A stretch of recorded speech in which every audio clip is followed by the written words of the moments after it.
کہ اگر آپ کی عمر کے لوگ حرکت میں آ گئے نا اور اللہ کی بات شروع کر دی انہوں نے، تو آپ کو نہیں پتا 200-300 سال تک کا کام کر دیا آپ نے۔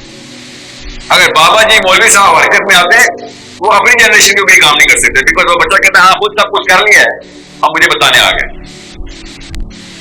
یوتھ کی جتنی ویلیو ہے نا، آپ کو میں بتا نہیں سکتا ہوں، میں نیورو سائنس پڑھتا ہوں، دماغ اللہ نے جس طریقے سے بنایا ہے نا، اس میں جتنی کینیٹکس یوتھ کریٹ کر سکتا ہے کوئی اور لیول نہیں کر سکتا۔ جو اس وقت 15 سال سے لے کے 45 سال کے بیچ میں ہے، اس کی بنائی گئی دنیا ہونی ہے اگلے 200 سال کی دنیا، اور وہ کیسے بنائے گا؟ جو حرکتیں کر رہا ہوگا وہی ہوا جو ایوب خان کے دور میں آپ کی عمر کے لڑکے تھے، یا اس سے پہلے، یا اس کے فوراً آپ کی عمر کے لڑکے تھے، گورنمنٹ کالج لاہور، پتہ نہیں کیا کیا کہانیاں سناتے بیٹھے ہیں ہم جی سی کے ہیں، تو وہ اس وقت یہ ٹرینڈ تھا تو وہ ٹرینڈ تھا، تو کچھ بھی لڑکیاں بس آ رہے تھے،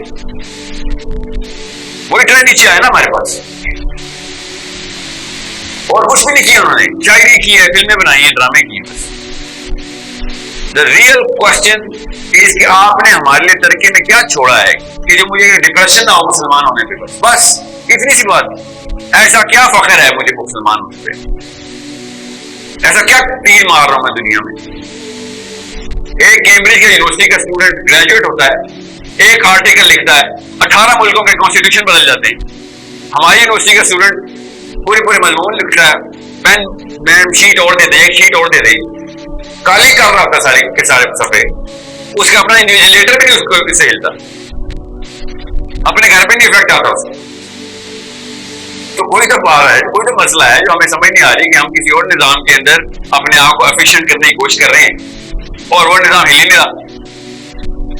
کچھ تو کوئی کسی نے تو گیم ڈالی ہے ہمارے ساتھ، somebody played some dirty game۔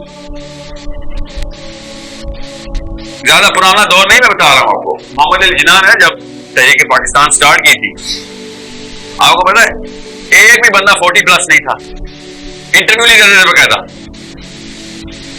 کہ لڑکے لے کے آؤ۔ اس وقت کوئی گاڑیاں نہیں تھی مسلمانوں کے پاس، نہیں تھے سارے، تھوڑا سا گڑ اپنے ساتھ باندھا تھا انہوں نے فینی پیک کس طرح کا، اور گھر گھر جا کے پورے انڈیا پاکستان میں تحریک پاکستان ہے چلی۔ یہ ہوتی ہے یوتھ کی ویلیو۔ لوگوں کو پتہ ہی نہیں تھا پاکستان کا نام، پہلے تو نام بتانا تھا نا، اس وقت یوٹیوب تو نہیں تھی نا، TRY جیو تو نہیں چلتا تھا، ٹی وی تو نہیں تھا لوگوں کے گھر پہ، کیسے پتہ چلتا کہ وہ پاکستان بننے والا ہے؟ سوچے کہاں سے انرجی آ رہی تھی۔ آپ کو میں آج کہوں نا کہ چلیں پیدل چلتے ہیں، کون نکلے گا کمرے سے باہر؟ کوئی بھی نہیں جائے گا کمرے سے باہر۔ کمرے سے باہر کی بات کر رہا ہوں، پیدل چلتے ہیں، گجرانوالہ سے لے کے یہاں تک جتنے بھی گاؤں ہیں سب کو بتاتے ہیں مسلم آئیڈینٹی کیا ہوتی ہے۔ وہ لوگوں کے پاس کہاں سے انرجی آ گئی تھی؟ اس وقت کیا کوئی ایتھلیٹ تھے سارے؟ آپ سوچیں تو صحیح، کیا وہ انسان، انہوں نے نہیں امریکہ جانا تھا، ان کو نہیں نوکری چاہیے تھی، ان کی نہیں شادی ہونی تھی، ان کی اسٹیٹس کو میں خاندان میں ناک نہیں کرتی تھی کہ لڑکا کچھ نہیں کر رہا، پیدل جاتا ہے حیدرآباد دکن سے کوئی کلکتہ تک تحریک پاکستان چلانے۔ ان کو کیوں نہیں ڈر لگ رہا تھا کہ گھر والے کیا لوگ کیا بول رہے ہوں گے؟ یہ کہاں سے آ جاتی ہے یہ ساری کی ساری کلیئرٹی؟ میں خالی لوکلز کی بات بتا رہا ہوں، میں صحابہ تک نہیں گیا ہوں۔ اپنے ہمارے دادا حضور سارے پیدل چلتے رہے کہ نہیں، ہماری آئیڈینٹی کلیئر ہو گئی ہے۔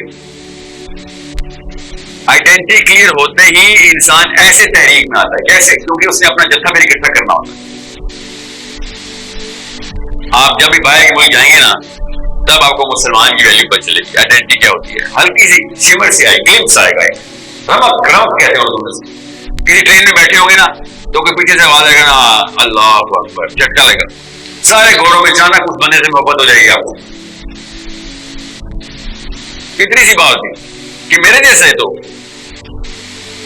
یہ اور میں ایک جیسی چیز ہے، یہ اور میں ایک ہی مشن پہ چل رہے ہیں، ملتے ہیں تو پتہ چلتا ہے کوئی مشن نہیں، دونوں کا اپنے اپنے دفتر جا کے ڈالر بنانے کا مشن ہے، کوئی بڑا مشن نہیں ہے اس وقت۔ جس میں فیصل عمران، آئی ہوپ آپ سب خیریت سے ہوں گے۔ اس ویڈیو میں بیسیکلی شیخ یوتھ کو نوبلائز کرنے کی بات کہہ رہے ہیں کہ جب ایک یوتھ اپنا اپنا پرپس جان لیتا ہے تو کوئی بھی اس کو اسٹاپ نہیں کر سکتا ہے. تو سب سے یہاں پہ ہمارے پاس ایک پرائم ایگزامپل اصحاب کہف کی ہے. اور اگر ماڈرن ٹائم میں دیکھا جائے تو youth club is the prime example فرامرس کے جو آؤٹ آف دا باکس جنہوں نے جا کے اتنا زیادہ کام کیا اور یوتھ ان سے بہت زیادہ ریلیٹ کر رہا ہے. یوتھ کلب کو فلرش کرنے کی وجہ ہی ایک یہ ہے کہ وہ یوتھ کی زبان بول رہے ہیں, وہ یوتھ ان سے ریلیٹ کر رہا ہے. اگر ہم اپنے ٹپیکل جو بھی حضرات ہیں ان کو دیکھا جائے تو وہ بہت ہی ایکسٹریمسٹ لیول پہ چلے جاتے ہیں اور جہنمی کا ٹیگ لگانے میں کبھی بھی دیر نہیں کرتے ہیں. اگر ان سے کوئی اسٹریٹ فارورڈ سوال کیے جائیں یا پھر کہہ لیں کہ ان سے ان کی ایکسپیکٹیشنز کے اکارڈنگ بیہیو نہ کیا جائے تو وہ کہہ دیتے ہیں کہ آپ تو گمراہ ہو یا پھر آپ بدتمیز ہو.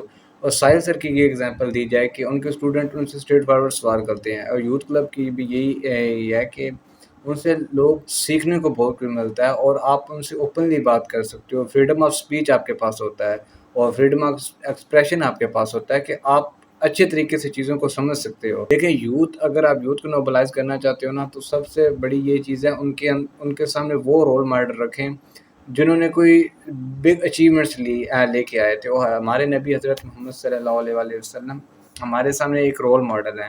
ان کے سامنے اپنے نبی کو رکھیں. ان کے جو مسلمان اپنے نبی کو نہیں سمجھ سکتا وہ کبھی بھی خود کو نہیں فائنڈ کر سکتا, کیونکہ ہی واز دا یوتھ. اگر حضرت علی کی ایگزامپل لی جائے تو انہوں نے بچپن میں اسلام قبول کر لیا تھا. اور اگر حضرت امام حسن اور حسین کی ایگزامپل لی جائے تو انہوں نے بیونڈ دا باکس جا کے کچھ کیا تھا. سو دا پوائنٹ از ابھی سے یوتھ پہ کام کرنا سٹارٹ کر دیں. اگر اللہ نے آپ کو ہدایت دی ہے تو سیلف پیوریفیکیشن سے نکل کے آئیں اور دعوت کا کام سٹارٹ کر دیں. آئی ایم ناٹ سیئنگ دس کہ آپ لڑکیوں میں بیٹھنے لگ جائیں یا پھر آپ لڑکوں کے ساتھ ہینگ آؤٹ کرنے لگ جائیں. اس طرح کی کوئی نہیں ہے. You have to draw the line کہ یہ کیس میں نے لینا ہے یا یہاں پہ میں نے جانا ہے. ہر انسان کو پتہ ہوتا ہے کہ میری شارٹ کمنگز کیا ہیں. سو اپنا انفلوئنس کرنا سٹارٹ کریں, کلسٹر بنانا سٹارٹ کریں تاکہ آپ کی وجہ سے کوئی اور لوگ بھی چینج ہوں.